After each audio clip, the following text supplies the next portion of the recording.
ये कहानी है अटूट विश्वास और एकता की। एक समंदर के किनारे एक पंछी का घोंसला था। उस घोंसले में उस पंछी के दो छोटे छोटे बहुत ही प्यारे बच्चे थे। उन छोटे छोटे दो बच्चे को देख के वो पंछी बहुत ही खुश हो जाती थी। दिन भर समंदर के किनारे कीड़े मकोड़ों का शिकार करती थी और अपने बच्चों को खिलाती थी। यही उसकी दुनिया थी। अपनी दुनिया में वो बहुत ही खुश थी। लेकिन उस पंछी की खुशी समंदर से देखा नहीं जाता था। वो समंदर अंदर ही अंदर बहुत ही जलता था और इसी वजह से समंदर अपनी लहरें को तेज कर करके पंछी के घोंसले को भिगा देता था। और ये बात जब पंछी समंदर से कहती थी तो समंदर पंछी के ऊपर बड़ा भड़क जाता था और पंछी से कहता था कि अगर तुम्हें यहाँ रहना है तो रहो, वरना तुम जा सकती हो। ये मेरा जगह है, इसमें मैं लहर चलाऊं या तूफान उठाऊं, इससे तुम्हें क्या लेना देना। समंदर की ये बात सुनकर वो पंछी चुप हो जाती थी। उसे पता था कि समंदर हमसे बहुत ही ताकतवर है। अगर मैं इसके साथ बहस करूंगी या झगड़ा करूंगी तो वाकई में ये मेरे घोंसले को डुबा देगा। और इसी वजह से पंछी हमेशा चुप हो जाती थी और इसी बात का समंदर हमेशा फायदा उठाते रहता था। लेकिन एक दिन तो समंदर ने हद ही पार कर दिया। उसने अपनी लहरें इतनी तेज कर दी कि उस पंछी का घोंसला सीधे आके समंदर में समा गया और उसके दो छोटे छोटे नन्हे नन्हे बच्चे समंदर में डूब गया। ये देख के वो पंछी समंदर के सामने बार बार गिड़गिड़ा रही थी, रो रही थी कि मेरे बच्चे मासूम हैं, उन्हें तुम लौटा दो। अगर तुम चाहते हो कि मैं तुम्हारे समंदर के किनारे ना रहूं तो मैं अपने बच्चे को लेकर यहाँ से चली जाऊंगी। कम से कम इस बार तुम मुझे माफ़ कर दो, मेरे बच्चे लौटा दो। लेकिन समंदर था कि पंछी के इतना गिड़गिड़ाने के बावजूद भी उसकी बातों को सुनता ही नहीं था, जैसे उसने कुछ किया ही ना हो। तभी उस पंछी ने समंदर को गुस्सा करते हुए कहा कि अगर तुमने मेरे बच्चे को नहीं वापस किया ना तो मैं तुम्हारे सारे समंदर को सुखा दूंगी। ये बात सुनते समंदर ने हंसते हुए कहा कि ठीक है, अगर तुम्हें लगता है कि तुम समंदर सुखा सकती हो तो सुखा दो, मुझे कोई परवाह नहीं। जब समंदर सूख जाए तो तुम अपने बच्चे को ले जाना। और ये बोल के समंदर जोश जोश से हंसने लगा। उसके बाद वो पंछी समंदर में जाती थी, थोड़ी सी पानी मुंह में लेके बाहर ले जाके फेंक देती थी। हर बार जाती थी, थोड़ी सी पानी लेके बाहर ले जाके फेंक देती थी। उसकी ये हरकत जब एक दूसरे पंछी ने देखा तो उस दूसरे पंछी ने उस पंछी से पूछा कि तुम ये क्या कर रही हो। तभी उस पंछी ने दूसरे पंछी से कहा कि इस समंदर ने मेरे बच्चे को डुबा दिया है और वो दे नहीं रहा है, इसीलिए मैं सारे समंदर को सुखा रही हूँ। ये बात सुनते वो दूसरे पंछी जोश जोश से हंसने लगे और कहने लगे कि तुम्हें यकीन है कि तुम समंदर को सुखा सकती हो। अगर तुम पूरे जीवन भी यहाँ लगी रहोगी ना तो भी तुमसे ये समंदर नहीं सूखेगा, तुम्हारी ये मेहनत बेकार चली जाएगी। ये बात सुनते उस पंछी ने दूसरे पंछी से कहा कि देखो भाई, देना है तो साथ दो, मुझे सलाह नहीं चाहिए। उस पंछी की जब ये बात दूसरे पंछी ने सुनी कि देना है तो साथ दो, सलाह नहीं चाहिए, तो वो भी समंदर सुखाने में लग गई। उसके बाद वहाँ पे एक एक करके बहुत सारे पंछी आए और यही पूछते थे कि ये तुम लोग क्या कर रहे हो।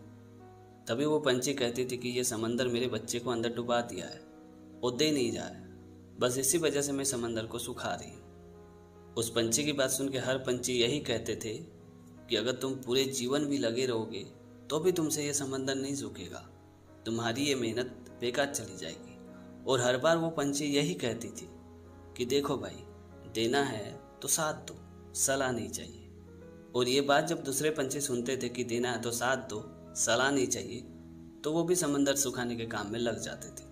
और ऐसे करते करते लाखों पंछियां वहां आए और समंदर को सुखाने में जुट गए। उन पंछियों का लगन और एकता देख के पंछियों का राजा गरुड़ भी उन लोगों का साथ देने के लिए आने लगे। तभी भगवान विष्णु ने गरुड़ से पूछा कि तुम कहाँ जा रही हो। तभी गरुड़ ने कहा कि आप देख नहीं रही हो, सारी पंछियां समंदर सुखाने में लग गई, मुझे भी जाना पड़ेगा। तभी भगवान विष्णु ने गरुड़ से कहा कि अगर तुम समंदर सुखाने में चली जाओगी तो मेरा काम कैसे चलेगा, मैं यहाँ वहाँ आना जाना कैसे करूँगा। और वैसे भी तुम पंछियों से ये समंदर कहाँ सूखने वाला है, तुम लोगों की मेहनत तो बेकार ही जाने वाली है। ये बात सुनते गरुड़ ने भगवान विष्णु से कहा कि देखिए प्रभु, देना है तो साथ दीजिए, सलाह नहीं चाहिए। और ये बोल के गरुड़ समंदर की ओर निकल पड़ी। तभी भगवान विष्णु भी गरुड़ के पीछे पीछे समंदर में पहुंच गए। भगवान विष्णु को वहां देख के समंदर पूरी तरह से डर गया। तभी भगवान विष्णु ने समंदर से कहा कि तुम इस बच्चे के बच्चे को लौटा दो, नहीं तो मैं तुम्हारे सारे पानी को सुखा दूंगा। भगवान विष्णु की ये बात सुनते समंदर मन ही मन सोचने लगा कि अगर मैं इस पंछी के बच्चे को ना लौटाऊं तो भगवान विष्णु तो एक पल में मेरे सारे के सारे समंदर को सुखा देंगे। और इसी वजह से समंदर ने उस पंछी के बच्चे को लौटा दिया। उसके बाद उस पंछी ने अपने बच्चे को लिया और खुशी खुशी वहाँ से चली गई। उसके बाद विष्णु भगवान समेत सारे पंछी अपने अपने ठिकाने में वापस चले गए। इसीलिए कहते हैं कि अकेले तो हम अपनी परछाई से भी डर जाते हैं, साथ मिले अगर किसी का तो हम दुनिया को भी जीत जाते हैं। तो दोस्तों, छोटी सी कहानी में ये सिखाती कि यूनिटी यानी एकता में इतनी ताकत है कि आप असंभव को भी संभव में बदल सकते हैं। ये कहानी आत्मनिर्भरता की बहुत समय पहले की बात है। एक राज्य के समीप एक सन्यासी जी रहते थे। सन्यासी बड़ा ज्ञानी थे। उनकी बुद्धिमती की चर्चा दूर दूर तक फैली हुई थी। एक दिन एक औरत सन्यासी जी के पास पहुंची और कहने लगी, बाबा, मेरा पति मुझे पहले बहुत ही प्रेम करता था, लेकिन वो जब से युद्ध से लौटा है, प्रेम तो छोड़ो, ठीक से बात तक नहीं करता।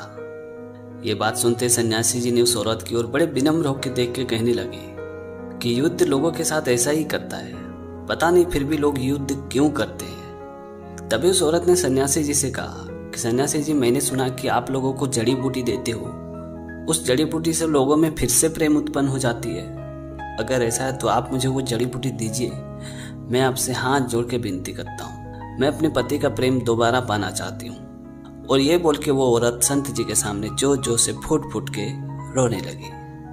तभी संत जी ने थोड़ा सोचते हुए कहा कि देवी जी, मैं वो जड़ी बूटी तुम्हें अवश्य दूंगा, लेकिन उस जड़ी बूटी को बनाने के लिए मुझे एक चीज की आवश्यकता है जो मेरे पास नहीं है, वो तुम्हें लाना पड़ेगा। तभी उस औरत ने बड़ी उम्मीद के साथ बोली कि बताइए सन्यासी जी, आपको क्या चाहिए? वो चीज मैं आपको हर हाल में हर कीमत में ला के दूंगी, बस आप उसका मुझे नाम बता दीजिए। तभी सन्यासी जी ने बड़े धीमे स्वर से कहा कि मुझे बाघ के मूंछ का एक बाल चाहिए। अगर वो तुम ला के मुझे दोगी तो मैं वो जड़ी बूटी तुम्हें अवश्य बना के दूंगा। सन्यासी जी की ये बात सुनते वो औरत कुछ पल के लिए सोच में पड़ गई। फिर उसने सन्यासी जी से कहा कि ठीक है सन्यासी जी, मैं कोशिश करती हूँ। और ये बोल के औरत वहां से चली गई। और अगले दिन से वो औरत जंगल में बाघ की तलाश में निकल पड़ी। बहुत खोजने के बाद उसे नदी के किनारे एक बाघ दिखाई पड़ा। जब वो औरत बाघ के सामने गई तो बाघ ने उस औरत को देख के दहाड़ा। बाघ के दहाड़ने से वो औरत बहुत ही डर गई। फिर वो डर के वापस अपने घर पे आ गई।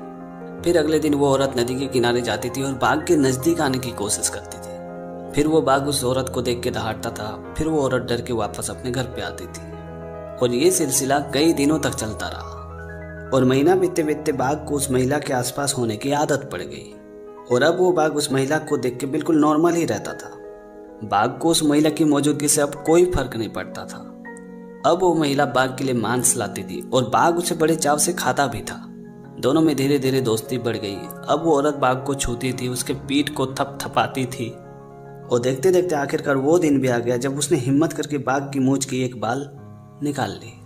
फिर उसने बिना देरी किए सन्यासी जी के पास पहुंची और बोली, बाबा, मैं वो बाल लेके आ गई। तभी सन्यासी जी ने उस बाल को लिया और जलते हुए आग में फेंक दिया। ये देखकर महिला ने हैरान होकर बोली कि बाबा, आपने ये क्या कर दिया?